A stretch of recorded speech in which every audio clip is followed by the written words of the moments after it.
اعوذ باللہ من الشیطان الرجیم بسم اللہ الرحمن الرحیم رب اشرح لی صدری ویسر لی امری واحلل عقدۃ من لسانی یفقہوا قولی واجعل لی وزیرا من اہلی ربی زدنی علما ربی زدنی علما آمین۔ بسم اللہ الرحمن الرحیم۔ سورہ یوسف کی آیت نمبر 33 سے آج ہم نے پڑھنا ہے۔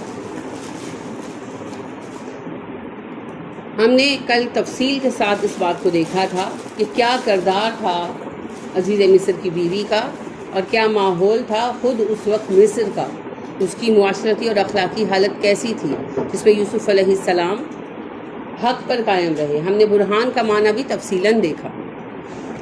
اب دیکھیے آخری جو ہم نے بات دیکھی تھی، جب خواتین نے یہ باتیں بنائیں کہ عزیز مصر کی بیوی اپنے غلام پر ریچھ گئی ہے اور اس کے عشق میں اتنی دیوانی ہو گئی ہے کہ اپنی عزت کا بھی خیال نہیں، بدنام کرا رہی اپنے آپ کو، تو اس سے سب کو بلایا اور یوسف علیہ السلام کو کہا ان کے سامنے سے گزرو۔ تو اس گزرنے کا نتیجہ یہ ہوا کہ انہوں نے یوسف علیہ السلام کے حسن سے متاثر ہو کر اپنے ہاتھ کاٹ لیے اور کہنے لگیں کہ یہ انسان نہیں ہے، یہ کوئی فرشتہ معلوم ہوتا ہے، اس قدر حسین آدمی ہے۔ اور جب یہ کیفیت تمام ہو چکی تو کیا کہا عزیز مصر کی بیوی نے؟ ہاں میں نے اسے اپنی جانب مائل کرنا چاہا مگر یہ بچ گیا میری چال سے، جب تک یہ میری بات نہیں مانے گا میں اسے نہیں چھوڑوں گی، اور اگر یہ نا آمادہ ہوا تو یا میں اسے قید کرا دوں گی یا اسے ذلیل اور رسوا کر کے چھوڑوں گی۔ اب یوسف علیہ السلام نے یہ بات سن لی، کیونکہ یہ محل ہے نا، تو محل کے دیکھیں کمرے لمبے لمبے ہوتے ہیں، یہ نہیں کہ وہ کھڑے سن رہے تھے کہ کیا کہنے لگی ہیں، کیونکہ کسی کی بات سننا خلاف ادب ہے۔ ہمارے ہاں زیادہ تر گھریلو مسائل اس لیے ہوتے ہیں ہم ایک دوسرے کی باتیں سنتے ہیں، یعنی بہو بہت اچھی ہے، سب کچھ کرتی ہے، اب اپنے کمرے میں جا کر اس نے کوئی شکوہ کیا اپنے شوہر سے، تو کس حکیم نے مشورہ دیا ساس کو کہ سنیں کہ ساس بہت اچھی ہیں اور ہر اعتبار سے اچھی ہیں، وہ اپنے کمرے میں اپنے شوہر سے کوئی بات ڈسکس کرتے ہیں یا اپنے بیٹے کو الگ بلا کر کوئی بات ڈسکس کرتی ہیں، تو کس نے مشورہ دیا ہے کہ جا کر ان کی بات سنیں؟ کیونکہ دو قریب کے رشتوں کا حق ہے کہ آپس میں کوئی بات کر سکے۔ ہو سکتا ہے اس بات میں کوئی سمجھانے کی بات ہو یا کوئی ایسی بات ہو جو ساس محسوس کرے کہ میں بہو کو کہوں کہ اسے اچھی نہیں لگے گی، تو وہ علیحدہ اپنے بیٹے کو کہتی ہے کہ وہ اپنے طور پر بیوی کو سمجھا دے، تو اس میں کیا حرج ہے؟ کوئی حرج نہیں۔ یا بہو ہی کو فیل ہوتا ہے کہ ساس یہ کام کرتی ہے، کوئی بھی فرض کریں، دین کو ہو سکتا ہے، دنیا کو ہو سکتا ہے، اسے نہیں اچھا لگتا یا لگتا ہے کہ میری ساس اتنی اچھی کام غلط کر رہی ہے، اسے لگتا ہے میں کہوں گی تو ناراض ہو جائیں گی، تو میں اپنے میاں سے کہتی ہوں کہ وہ کہہ دیں۔ آپ کیوں ہر بات کو نیگیٹو لیتے ہیں؟ تو جب ہم ایک دوسرے کی باتیں سنتے ہیں نا تو خرابی پیدا ہوتی ہے، لہٰذا ہمیں ادب سکھایا گیا ولا تجسسوا، ایک دوسرے کی جاسوسی نہیں کرتے۔ تو کسی کی بات نہیں سننی چاہیے رک رک کر، کہہ کیا رہا ہے بھائی، جو کہہ رہا ہے اس کے نامہ اعمال میں لکھا جا رہا ہے، ہمیں کیا فرق پڑتا ہے؟ ٹھیک ہے۔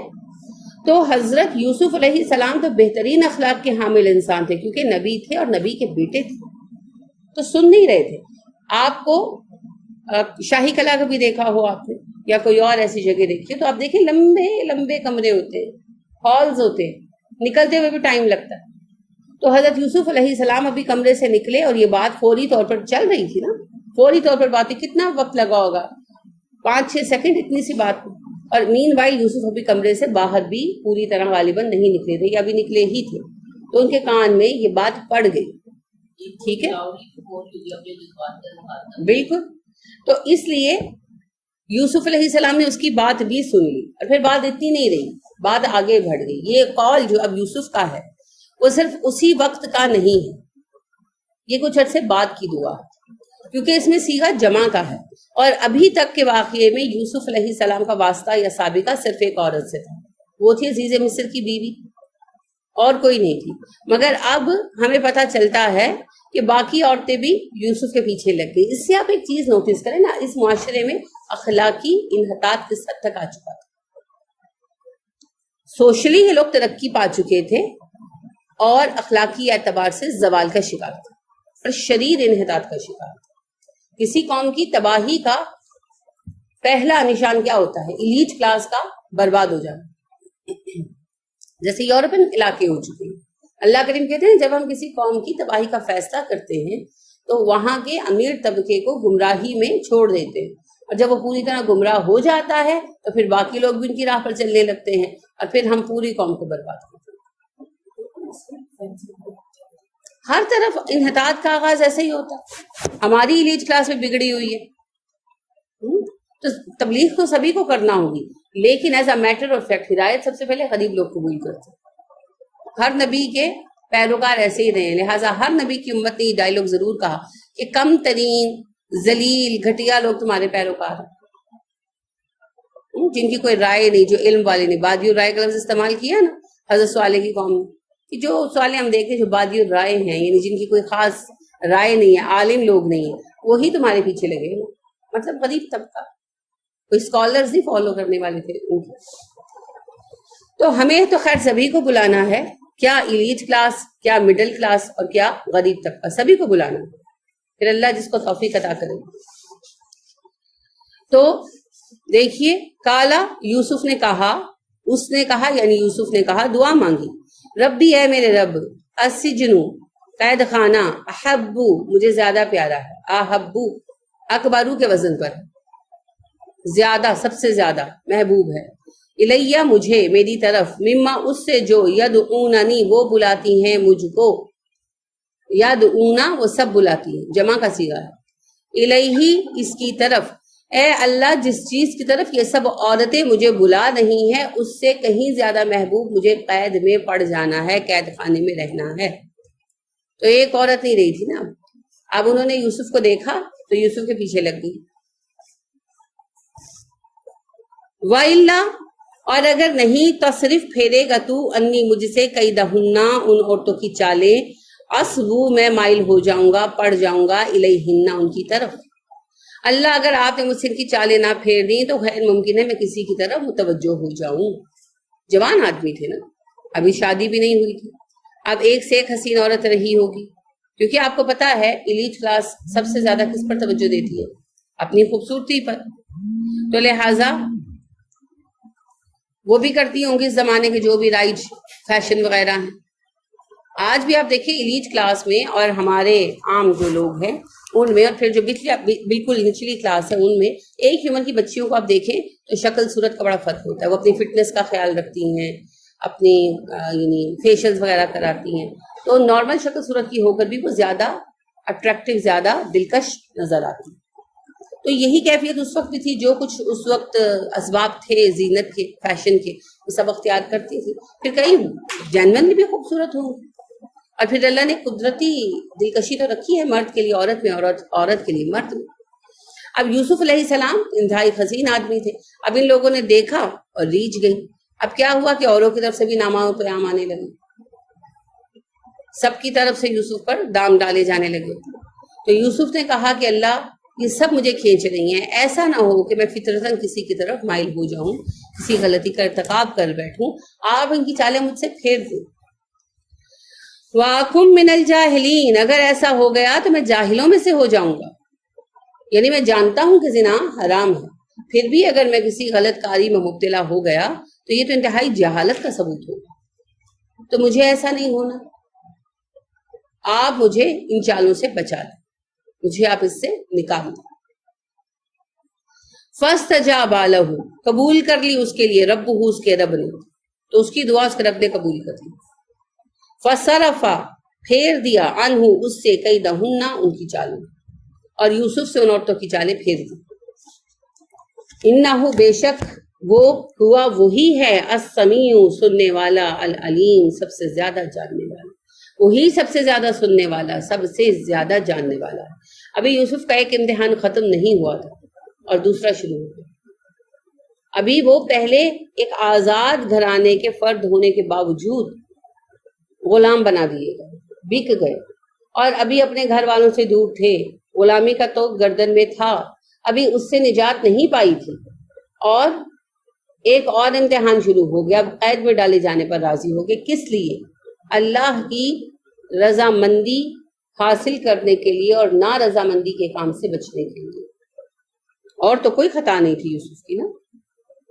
تو یوسف علیہ السلام نے اس میں بھی دیکھیں، دعا پر آپ غور فرمائیں، یوسف علیہ السلام نے یہ نہیں کہا کہ اللہ جی ان عورتوں کو برباد کر دے، یا ان کو تباہ کر دے، یا ان کو مزہ چکھا دے، اگر ایسی دعا کرتے یعنی بد دعا کرتے ان عورتوں کے لیے وہ بھی قبول ہو سکتی تھی، لیکن وہ سبھی کے لیے احسان کا رویہ رکھتے تھے. انہیں لگا کہ میری ذات کی وجہ سے، میری خوبصورتی کی وجہ سے فتنے میں پڑ رہی ہیں نا، میں ہی ہٹ جاتا ہوں. ہر نیک فطرت آدمی ایسے ہی کرتا ہے.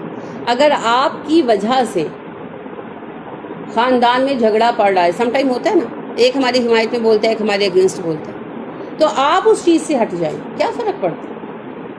اس وقت آپ ضرور اپنے آپ کو حق پر ثابت کریں گے تو کیا ہوگا؟ فرض کریں آپ حق پر ثابت ہو گئے، خاندان کے 2 ٹکڑے ہو گئے، کیا حاصل ہوا؟ کیا وصول ہوا؟ بات کو چھوڑ دیں، وقت خود سب کچھ منوا لیتا ہے. انسان اپنی غلطی تسلیم کر ہی لیتا ہے، ہر اچھا انسان.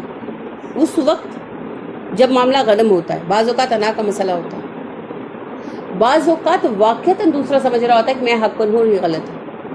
وقت چاہیے ہوتا ہے اپنی غلطی کو سمجھنے کے لیے. تو وقت دیا کریں ایک دوسرے کو، معاملے کو چھوڑ دیں، درمیان سے ہٹ جائیں، کچھ فرق نہیں پڑے گا. سم ٹائم کسی چیز کے لیے ہوتا ہے. فرض کرے ماں نے کسی ایک بیٹی کو ایک چیز دے دی، اس کو پسند ہے، انگوٹھی ہے، اس کو پسند ہے، ماں نے کہا یہ تم لے لو. اب باقی بہنوں کا موڈ آف ہو گیا، بھابھیوں کا بھی آف ہو گیا، سب ناراض ہیں، ماں سے بول رہے ہیں، تو طلاق کر رہے ہیں. اب بیٹی انگوٹھی پہنے بیٹھی، آپ لوٹا کیوں نہیں دیتے کہ امی کوئی بات نہیں، مجھے نہیں چاہیے، آپ کی محبت کافی ہے. آپ انصاف کے ساتھ تقسیم کریں، کیونکہ جو بات دوسرے کہہ رہے ہیں وہ غلط نہیں کہہ رہے، وہ انصاف کی بات کہہ رہے ہیں. آپ کی ماں آپ سے آپ کی محبت میں انصاف کے تقاضوں کو بھول رہی ہیں. اب اس فیصلے کو آپ حل کروا سکتے ہیں پوری دیانت داری کے ساتھ کہ امی آپ ایسے مت کریں، آپ غلط کر رہی ہیں، آپ سب کو حق کے مطابق ہی دیں. لیکن ایسے وقت پر ہم مظلوم بن کر بیٹھ جاتے ہیں. اب یوسف علیہ السلام تو سچ مچ مظلوم تھے، وہ عورتیں غلط طریقے سے ان کے پیچھے لگ گئی تھی، کوئی حق نہیں تھا ان کا. لیکن یوسف علیہ السلام نے اس کے باوجود کیا چاہا؟ میں ہٹ جاؤں، میں پیش منظر سے پس منظر میں چلا جاؤں، نہ میں نظر آؤں، نہ یہ اپنے اور میرے ایمان کو خطرے میں ڈالوں. ان کی بھی جان چھوٹ جائے، میری بھی چھوٹ جائے. تو اپنے لیے آزمائش قبول کر لی، کسی کے لیے بد دعا نہیں کی. ہمارا حال یہ ہے، ہم اپنے بچوں تک کے لیے بد دعائیں کرتے ہیں. جب ان کی بیویاں نافرمانی کرتی ہیں، ضروری ہے وہ ساس کی نافرمان ہو، مزاج ہوتے ہیں، بعض بچیاں ہوتی سرکش ہیں، اپنی ماؤں کی بھی نافرمان ہوتی. پھر ہم کہتے ہیں اچھا کوئی بات نہیں، آج تم نے میرے ساتھ ایسا کیا، اب کل تمہاری بیوی تمہیں مزہ چکھائے گی. پھر وہ چکھاتی بھی ہیں، پھر ہم بیٹھ کے انہیں بیٹوں کے روتے بھی ہیں. تو کیا ملا؟ حاصل وصول کیا ہوا؟ نقصان جمع نقصان برابر نقصان. کہیں تو نفع لائیں نا. تو دعا اور احسان کا رویہ. اب یوسف علیہ السلام کے قصے میں ایک اہم ترین بات یہ ہے کہ یوسف محسن ہیں، ہر لمحے احسان کر رہے. بھائیوں نے اتنا ظلم کیا، ان کے لیے بھی کیا کر رہے ہیں؟ دعا. وہی دعائیں بھائیوں کو پلٹا لائیں. اور دوسری طرف جن عورتوں نے زندگی اجھیرن کر دی، پیچھے پڑ گئی، دھمکیاں بھی دے رہی ہیں، لالچ بھی دے رہی ہیں، ترغیبات بھی دے رہی ہیں، ان عورتوں کے لیے بھی بد دعا نہیں کر رہے، بلکہ اپنے لیے سزا پہ راضی ہو گئے. اللہ جی مجھے قید میں ہی ڈال دیا جائے تاکہ ان عورتوں سے محفوظ ہو جاؤں، قید خانے میں تو نہیں نہ آ سکیں گی میرے پیچھے. تو جب میں پس منظر میں چلا جاؤں گا تو بھول جائیں گی مجھے. اچھا محبت بھولتی ہے؟ محبت ماں کو ہوتی ہے نا اولاد سے. تو 10 بچے ہوں، ایک بچہ مر جائے، وہ چاہے مرا ہوا پیدا ہو، یعنی ایک تو ہے نا کہ بھی گود میں کھلایا اور بڑا ہو گیا اور مر گیا، وہ تو پھر بھی ایک بات ہے. ایک مرا ہوا بچہ پیدا ہو اور اس کو دفن کر دیا جائے، تب بھی مرتے دم تک ماں کہتی ہے ہاں وہ میرا بچہ، وہ اتنا پیارا تھا، اس کا اتنا وزن تھا. ایسے ہی کرتی ہے نا ماں، نہیں بھولتی. محبت نہیں بھولتی، ہوس بھول جاتی ہے. کیونکہ ہوس تب تک ہے جب تک چیز نظر آ رہی. جب چیز غائب، ہوس غائب. جیسے ہوس ہر کسی بھی چیز کی ہو سکتی ہے، کسی چیز کے لیے زیادہ شدید خواہش ہوس یا حرص کہلاتی. تو آپ کو اگر کوئی پھل وغیرہ پسند ہے تو جب وہ مارکیٹ میں آ جاتا تو کیسی اس کی طلب لگتی ہے، اور جب نہیں ہوتا تو نہیں ہوتا، آپ کو خیال بھی نہیں آتا. یعنی جیسے آم فرض کریں آپ کو پسند ہے تو سردیوں میں آم یاد نہیں آتے، جب آم نظر آتے ہیں تو پھر آپ کہتے ہیں اچھا لے کے چلو، ابھی لے کے چلو، مہنگے ہیں تو بھی لے کے چلو، مجھے شوگر ہے میں نے تب بھی کھانا ہے کیونکہ مجھے آم پسند ہے. ہوتا ہے نا، یہ ہے ہوس، کسی چیز کے لیے حرص ہونا. فطرت میں ہے، کئی چیزیں ہمیں پسند ہوتی ہیں اور کئی جو ہے ایسی ہرس وہ جیسے کھانے پینے کی، اچھے کپڑے کی، اگر دائرہ کار میں رہ کر اس کو پورا کیا جائے تو اس پہ گناہ نہیں ہے. ہاں جب ہرس کو چھوڑ دیا جائے، وہ ہوس کی شکل اختیار کر لے اور بائی حق بائی کرک خواہشات پوری کرنے کے پیچھے بھاگا جائے تو پھر یہ قابل گرفت ہو جاتا ہے. اور محبت عام سے محبت نہیں ہے، محبت نہیں ہے نا، کسی کو محبت ہے عام سے نہیں ہے، محبت نہیں ہوتی، طلب ہوتی. تو طلب کے پیچھے محبت بھی کار فرما ہو سکتی ہے اور حرص و ہوس پر. ان کو بھی طلب تھی یوسف کی، کسی محبت کی بنا پر نہیں تھی، ہوس کی بنا پر تھی. یہ کیسی محبت ہے؟ جیسا کہ ہمارے ہاں اس قصے میں بڑا زور و شور سے یہ کہا جاتا ہے کہ زلیخا کو یوسف سے بڑا عشق تھا، اور یہ عشق اللہ نے ڈالا تھا. اگر اس کو عشق تھا تو ایک ایسا عشق تھا کہ یوسف تو قید میں تھے اور یہ محلات میں بیٹھی تھی. یوسف 7-8 سال بلکہ 9 سال کے قریب قید خانے میں سڑتے رہے ایک طرح سے، اور یہ آرام سے عیش و آرام کی زندگی بسر کرتی رہی. یہ کیسی محبت ہے؟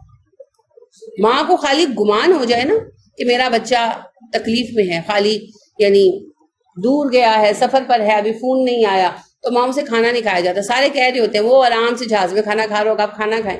نہیں اس کا فون آئے گا تو کھاؤ. اور یہ ہر ماں کا قصہ ہے، کسی ایک ماں کا نہیں ہے، سب ماؤں کا یہی حال. اچھا بچہ ماں سے لڑا، بچہ یا بچی لڑا اور بدتمیزی کی اور کمرے میں بند ہو گیا. اب وہ کھانا نہیں کھا رہا، بدتمیزی بھی اس نے کیا، ماں بھی کھانا نہیں کھا رہا. اب سارے کہتے ہیں اس نے آپ سے بدتمیزی کی پھر بھی، لیکن ماں کہتے ہیں نہیں وہ کھائے گا تو میں کھاؤں. اور یہ جان بوجھ کے نہیں کرتی مائیں، یہ کوئی ڈرامہ نہیں ہوتا، ان کو اختیار نہیں ہوتا. یہ ہے محبت، بے قرار کر دیتی، پریشان کر دیتی. اور یہ کون سی محبت ہے کہ جس سے آپ کو عشق ہے، جو آپ کا معشوق ہے، جو آپ کا محبوب ہے، وہ تو تکلیف میں ہے اور آپ مزے سے بیٹھ کے کھانے کھا رہے ہیں اور مزے سے اپنی زندگی انجوائے کر رہے ہیں، اور اس کے بعد دوسرا ڈھونڈ لیے، اپنی خواہشات اس سے پوری کر رہے ہیں. یعنی یوسف کے فراق میں دنیا چھوڑ کر تو نہیں بیٹھ گئی تھی زلیخا، وہ تو ویسے ہی مزے اڑا رہی تھی. تو پھر فرق پیدا کرے، محبت اور ہوس میں فرق ہوتا ہے، بہت فرق ہوتا ہے. محبت حب سے ہے، یہ تو اگ جاتی ہے دل میں، اپنی جڑیں بنا لیتی اور پوری طرح سے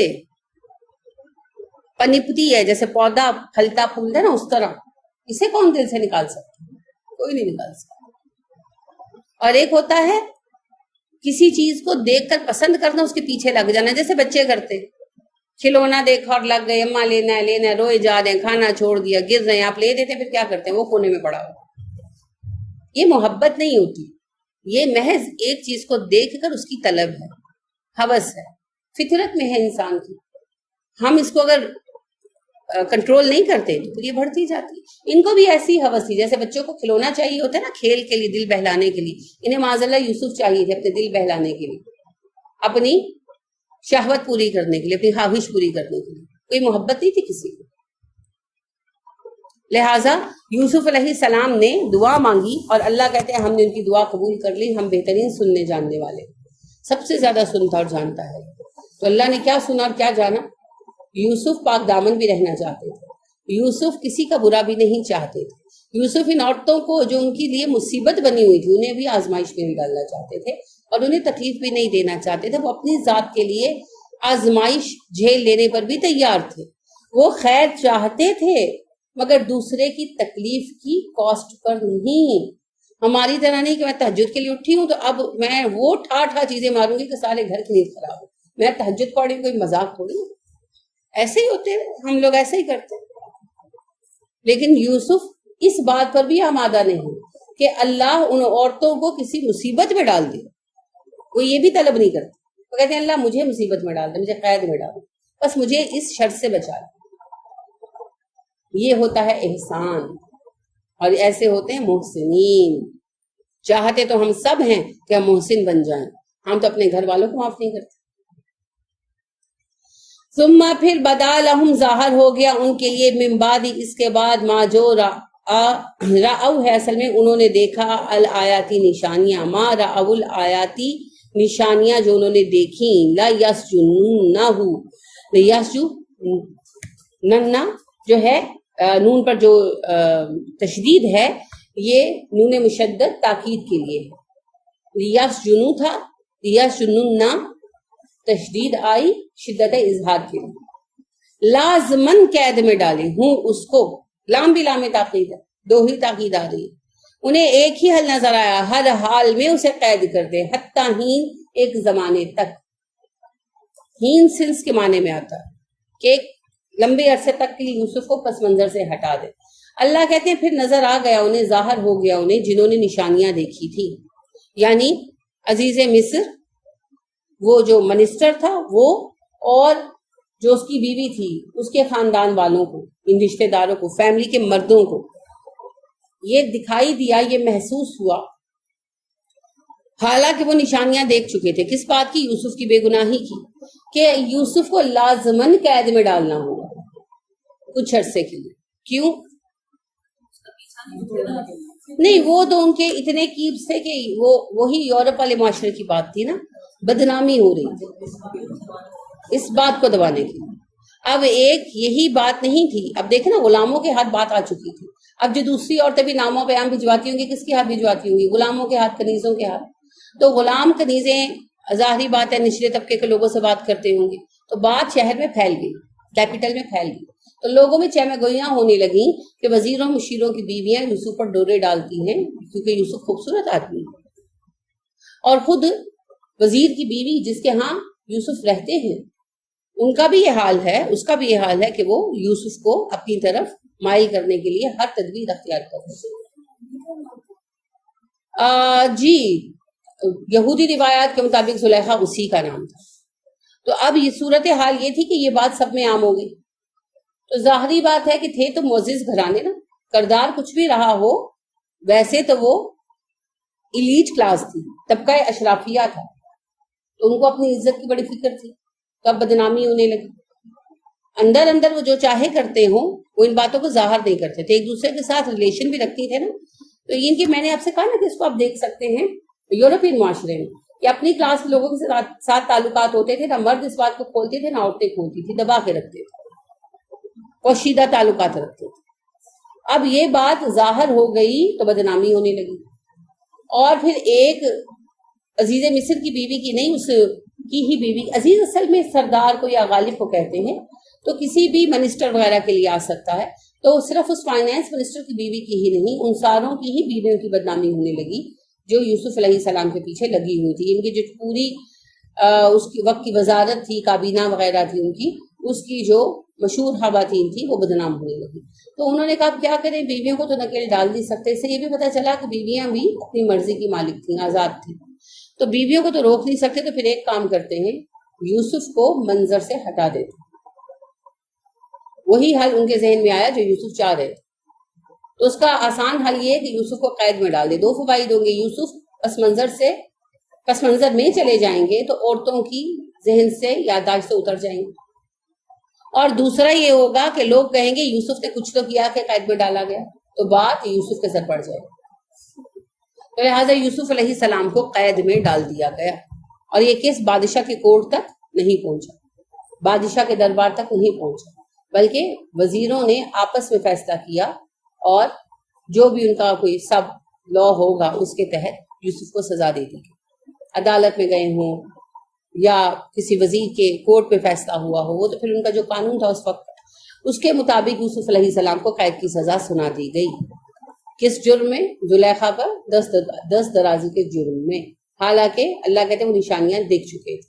انہوں نے کیوں ایسا کیا؟ صرف اور صرف اپنی عزتیں نام نہاد بچانے کے لیے، اور دوسرا اپنی عورتوں کو یوسف سے پھیرنے کے لیے. اب یوسف قید میں تھے، اور قید میں کافی عرصہ گزر چکا تھا، 6 مہینے یا سال یا 2 سال، اللہ عالم.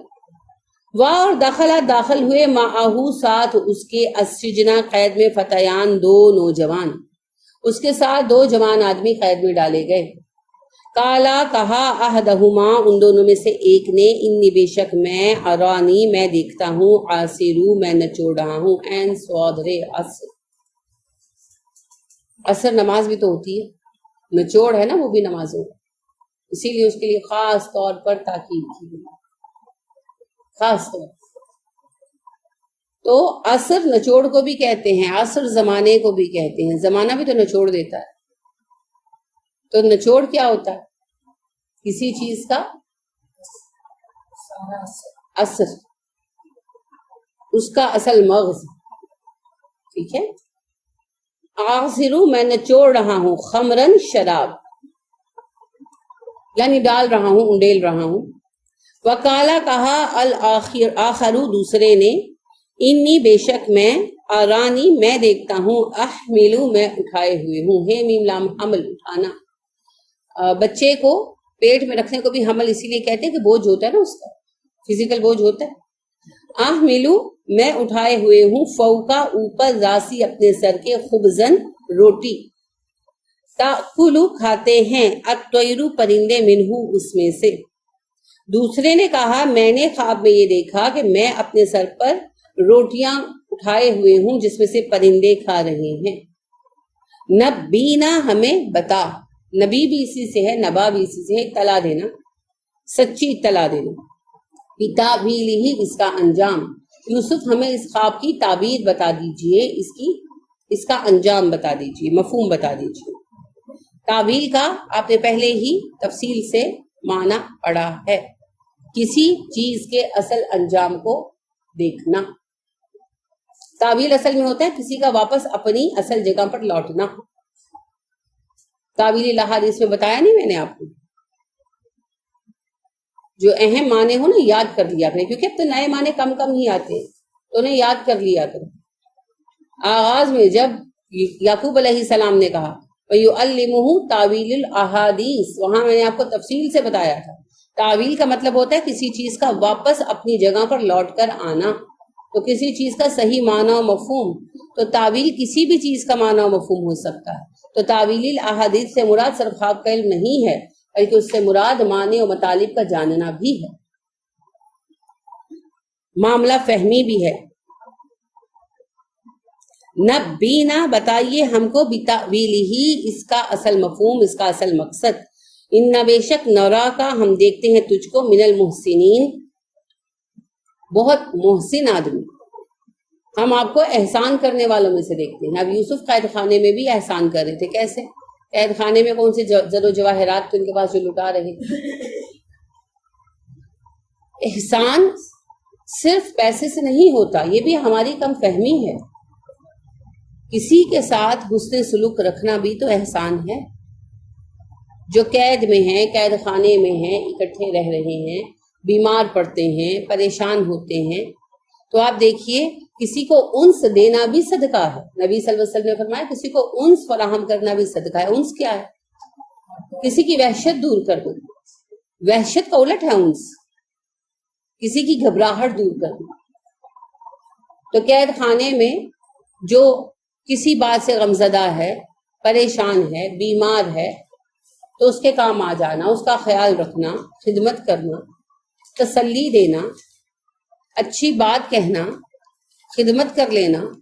کسی کو بھوک زیادہ لگی، کھانا تو پورا ملنا، اپنے حصے کے کھانے کو شیئر کر لینا. اچھا بعض اوقات بطور سزا قیدیوں کا کھانا روک دیا جاتا ہے، سرکش بھی ہوتے ہیں، تو اپنا کھانا اس کے ساتھ شیئر کر لینا.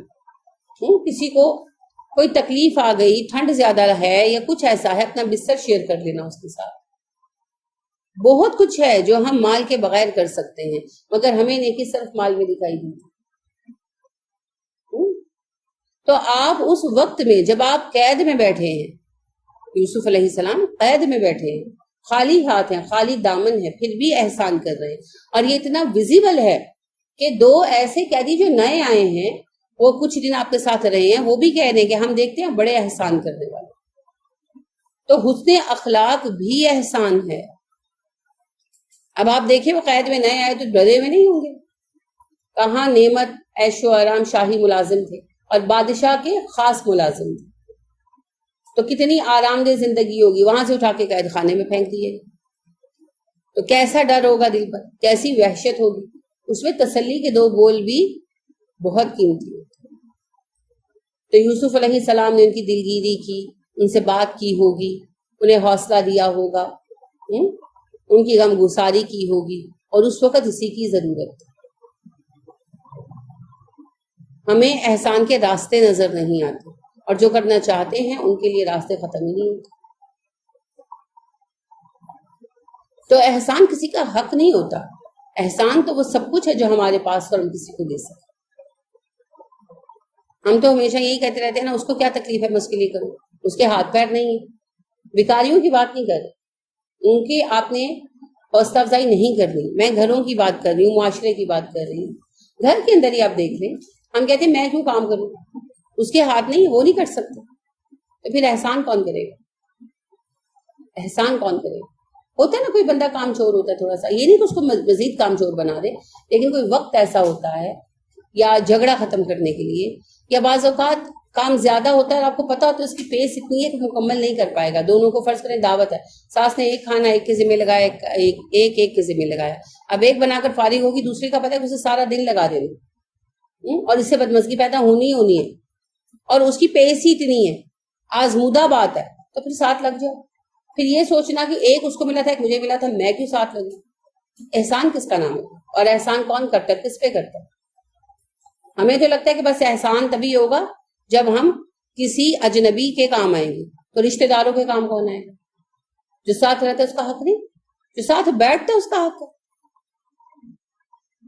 تو یہ سچ ہے کہ وہ ہمارا فرض نہیں، فرض اسی کا جس کے ذمہ دیا گیا. لیکن جب ہمیں پتا ہے کہ اس میں یہ کمی ہے اور وہ اس پر قابو نہیں پا رہی، ابھی اس کے لیے نہیں ممکن ہو رہا، تو پھر احسان کریں آگے بڑھ کر. کیا فرق پڑتا ہے؟ آپ کو محسن بننا ہے تو کام کرنا ہے، اور یہ آپ اس کے لیے نہیں کر رہے، اپنے لیے کر رہے. میں محسنین میں شامل ہونا چاہتی ہوں، میں نیکی کا اعلیٰ ترین درجہ پانا چاہتی ہوں، تو مجھے قدم آگے بڑھانا، میں نے کام کرنا، کسی کے سر پر احسان نہیں، مجھے نیکی چاہیے.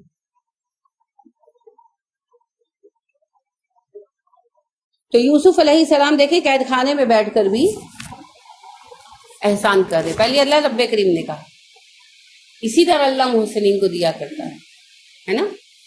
اللہ نے کہا یوسف کو ہم نے ٹھکانہ دیا.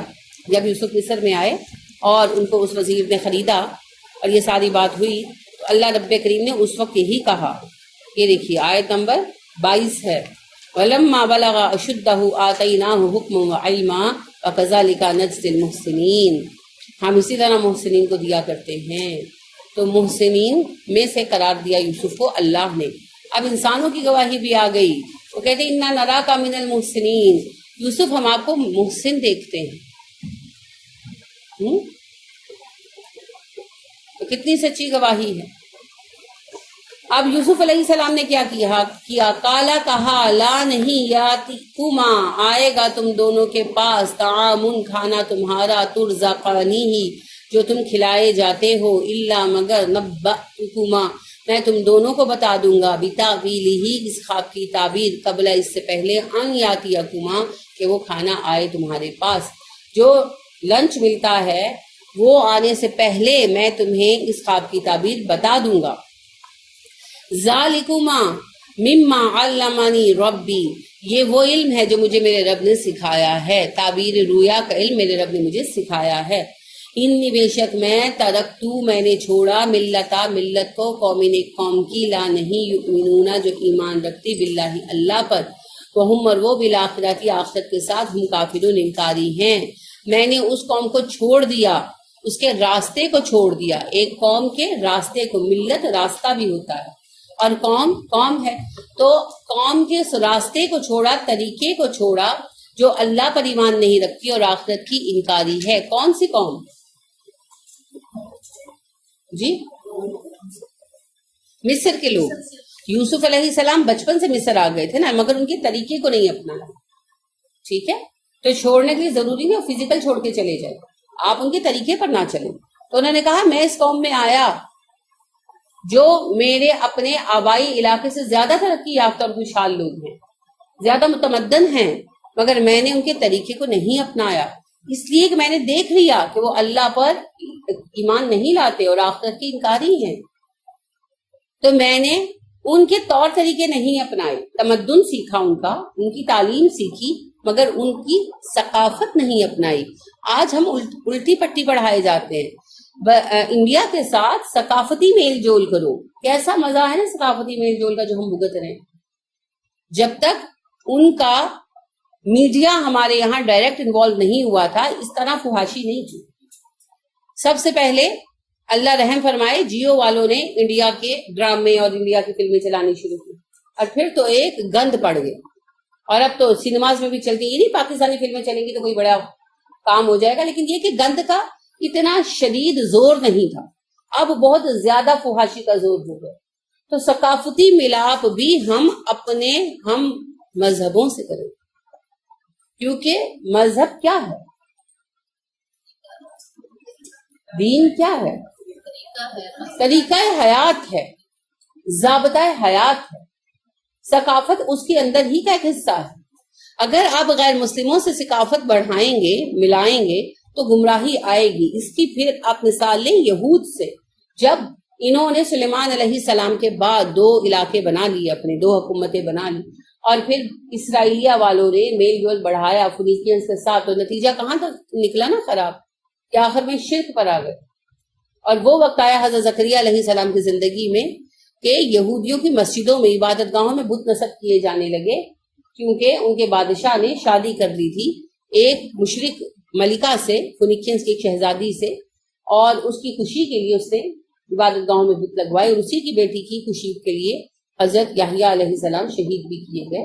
سارا جو سلسلہ چلا، تو پھر اس حد تک ثقافتی ملاپ کا خراب نتیجہ لیا۔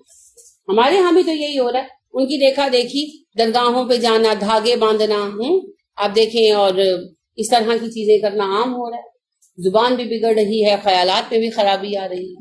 تو ثقافتی میل جول نہیں ہوگا، ان کی ثقافت اختیار نہیں کریں گے۔ مسلمان اپنی ثقافت ساتھ لے کر چلتا ہے، اس کی ثقافت، اس کا طرز حیات، اس کا ضابطۂ زندگی وہی ہے جو اللہ نے دی تھی۔